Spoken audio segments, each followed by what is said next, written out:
स्त्री जब गर्भवती होती है तो उसके गर्भ में पिता का तेज जाता, मां के रज से मिलके वह कलल बन जाता है।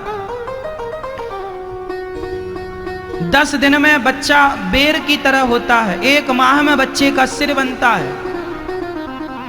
दूसरे माह में जब स्त्री गर्भवती होती है, ये तब का मेडिकल साइंस है, स्त्री जब गर्भवती होती है तो जब गर्भ का दूसरा महीना स्टार्ट होता है तो आपके बच्चे के हाथ पांव निकलने स्टार्ट हो जाते हैं। और जब तीसरा महीना चालू हो जाता गर्भवती स्त्री का तो तीसरे महीने योनि बनती है कि ये लड़का है कि लड़की है। इसलिए गर्भ परीक्षण लड़का है कि लड़की है, लिंग परीक्षण तीसरे महीने में होता था। अब तो सरकार ने बंद कर दिया, पर जब होता था किस महीने में होता था? बोलो। तीसरे महीने में। साइंस को, मेडिकल साइंस को ये बात अभी पता चली है, ज्यादा से ज्यादा इस बात को 20 साल हुआ है। ये टेक्नोलॉजी बहुत पुरानी नहीं है, मैं आपको बता दूं। स्त्री के पेट में बेटा है कि बेटी आजकल पता लगा लेते हैं डॉक्टर लोग, पर ये टेक्नोलॉजी कितनी पुरानी है? भारत में इस टेक्नोलॉजी को आए ज्यादा से ज्यादा 20 साल हुआ। हाँ या ना? और 40 साल ले लो, चलो अमेरिका जापान में और पहले आ गई होगी, तो चलो मैं 50 साल का 100 साल पहले आई, चलो आई नहीं है पर फिर भी मैं आपको हिसाब रखता हूं 100 साल पहले यदि ये टेक्नोलॉजी आई। पर सुनना, तीसरे महीने ही स्त्री का गर्भ परीक्षण होता है कि लड़का है कि लड़की। क्यों? क्योंकि तीसरे महीने में उसका लिंग तैयार होता है, स्त्री और पुरुष का छिद्र तैयार होता है। सोचो, ये बात डॉक्टरों को अभी पता लगी। हमारे वेद पुराण में ये बात हजारों साल पहले कपिल भगवान ने माता देवहूति को बता दी कि तीसरे महीने में वो स्त्री है कि पुरुष है, ये तैयारी होती है तीसरे महीने में।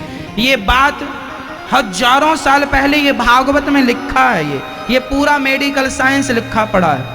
तीसरे महीने क्या बनता है? चौथे महीने में, चौथा महीना होते ही बच्चे के शरीर पुष्ट होने लगता है।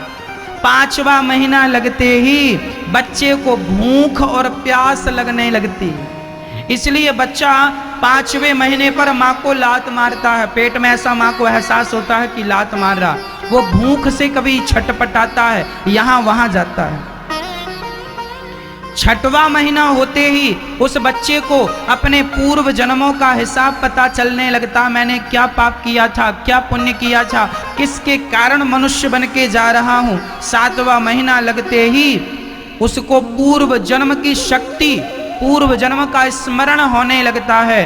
और 8वां महीना लगते ही वह भगवान की स्तुति करने लगता है कि प्रभु हम जल्दी से बाहर कर दो, हमें बड़ा कष्ट है। इतने से माँ के गर्भ में इतना बालक ऐसे हाथ पांव सिकोड़ कर पड़ा रहता है 9 महीने तक। बताओ कितना दर्द होता होगा। आपको 1 घंटा के लिए उल्टा लटका दिया जाए, हालत खराब हो जाती है। और माँ के पेट में 9 महीने तक उल्टा लटके रहे।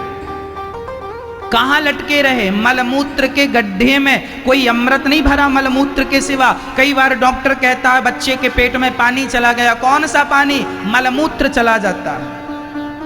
गर्भ में जो मलमूत्र, वो तुम मलमूत्र में पले हो, हाँ मलमूत्र के गड्ढे में रहे हो, और आज यहां बड़ी बड़ी बातें बता रहे हो। भूल गए अपने दिन? 9 माह तुम कहां गुजार के आए हो? वो कितना कष्ट तुमने सहा है। गोस्वामी तुलसीदास जी लिख रहे हैं, जन्मत मरत दुसह दुख होई। जन्म लेने के समय और मृत्यु के समय बड़ा कष्ट होता है, लेकिन आदमी सब भूल जाता है। थोड़ा सा प्यार पा गया, परिवार पा गया, पत्नी पा गया, पुत्र पा गया, इसकी मिठास में सब भूल गया और आज उलझा हुआ प्राणी बैठा हुआ है। एक कुत्ता था, एक घर में गया, खड़ा हो गया, उसे लगा मालकिन निकलेगी रोटी देगी, पर मालकिन निकल के एक लाठी जमाती। दूसरे घर गया, वहां भी लाठी। तीसरे घर गया, वहां भी लाठी मिली। चौथे घर गया तो वहां एक रोटी का टुकड़ा मिल गया। पूंछ हिलाकर कुत्ता रोटी खाने लगा। एक महात्मा जी देख रहे थे तो संत ने कुत्ते से कहा, क्यों अब बता कल आएगा रोटी मांगने? कुत्ता बोला आऊंगा। संत बोले 3 घर में तुझे डंडे पड़े, लाठियां पड़ी भूल गया। कुत्ता बोला 3 घर में लाठी पड़ी तो क्या हुआ, चौथे घर में रोटी भी तो मिली। चौथे घर का टुकड़ा पाकर वह 3 घर की लाठियां भूल गया। उसी प्रकार भगवान भी पेट में, मां के पेट में बहुत कोड़े पड़ते हैं। इसलिए जब बच्चा पैदा होता है ना, तो देखा होगा बच्चे की पीठ पर पीछे नील पड़ा होता है। हाँ या ना? कहो जी। नवजात बच्चे को देखना, उसकी पीठ बिल्कुल नील, ऐसा लगता कोई बहुत मारा हो इसे। और सच्ची पिटाई पड़ती है, भगवान के कोड़े पड़ते हैं, खूब पिटाई लगती है। जा रहा है, भूल मत जाना हमें, खूब भगवान से, भगवान नहीं भूलेंगे आपको, खूब याद रखेंगे, दिन रात आपका ही चिंतन करेंगे। लेकिन कुत्ते की तरह हालत है, 3 घर की लाठियां इसलिए भूल गया, चौथे घर में रोटी का टुकड़ा क्या मिल गया, तुम्हें पत्नी पुत्र का जरा सा प्यार क्या मिल गया, वो माँ के पेट की सारी पीड़ा तुम भूल गए, जन्म लेने का वो सारा दर्द भूल गए, क्योंकि जरा सा प्यार क्या मिल गया। इसलिए कहता हूं ये संसार का प्यार, यही माया है, ये सबको उलझा के रखा है, सब उलझे पड़े हैं। कितना भी समझा दो, कितना भी बता दो, पर लोग चलते अपने ही ढंग से। सबको पता है, आप लोग सब जानते हैं कि ये कोई अपना नहीं है, संगी साथी, ना बेटा ना बेटी, ना पत्नी ना पति, ना रिश्तेदार, ना जमाना, कोई अपना नहीं है। फिर भी तुम मर किन के लिए रहे हो? इन्हीं के लिए। ये मेरे हैं, ये मेरे हैं। कितनी बार तो तुम्हें समझाया कि ये कोई तुम्हारे नहीं है, भगवान तुम्हारे हैं। लेकिन कपिल भगवान ने माता देवहूति से कहा कि ये बच्चा पेट में बाहर जब आता है, 9वां महीना पूरा हुआ, बाहर आया, बड़ा कष्ट होता है माँ को, बच्चे को, प्रसव की पीड़ा का। और यहाँ आता है और यहाँ आकर संसार को देखकर धीरे धीरे भगवान से किया प्रॉमिस, वादा, सब भूल गया, सब भूल गया, कुछ भी याद नहीं रहा, कुछ भी। कुत्ते को डंडे पड़े, रोटी क्या मिल गई, सब भूल गया।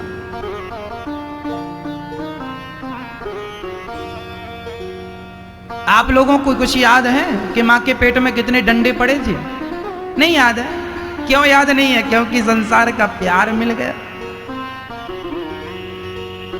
याद ही नहीं है कुछ। इसलिए कहता हूं वो दिन भी याद किया करो जब उल्टे लटके थे। सोचो कि तुम यहां क्यों आए हो, क्या ऐसी खाना पीना मौज मस्ती करने आए हो? खाना तो फिर पशु पक्षी भी जानते हैं, सोना तो पशु पक्षी भी जानते हैं, और बच्चे पैदा करना तो पशु पक्षी भी जानते हैं। और तुम भी यही करते रहे, तो उन पशु पक्षियों में और तुम में अंतर क्या रहा? अरे तुम्हें ईश्वर ने, भगवान ने मनुष्य इसलिए बनाया है कि तुम मनुष्य बन के सत्संग करके, दान पुण्य करके अपना लोक परलोक सवार लो, भगवान से प्रेम करके जन्म और मृत्यु के चक्र से बच जाओ। कबीरदास जी कहते हैं, चलती चक्की देख कर दिया कबीरा रोए, 2 पाटन के बीच में साबुत बचाना कोए। ये चक्की जो चल रही है, कौन सी चक्की? जन्म और मृत्यु की चक्की चल रही है। इसमें ना तुम बचोगे ना हम बचेंगे, बार बार हम मर जाते हैं, बार बार जन्म, पुनरपि जननम पुनरपि मरणम पुनरपि जननी जठरे शयनम। इसलिए भज गोविंदम गोविंदम भज मूढ़ मते। आद्य शंकराचार्य जी कहते हैं, ऐ मूढ़ मते,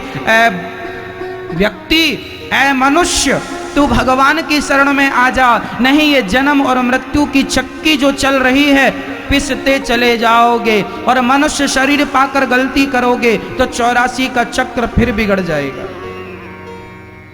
चलती चक्की देख कर दिया कबीरा, कबीरदास जी रोने लगे तब कबीरदास जी का बेटा कमाल बोला, पिताजी मत रोइए, चलती चक्की चलने दे, पिस पिस आटा होए और कीले माही जो रहे बाल न बांका होए। उस चक्की में एक कील होती है, उस कील के पास जो दाना चला जाता है, उस दाने को चक्की कितना भी चले पर वो दाना नहीं पिसता।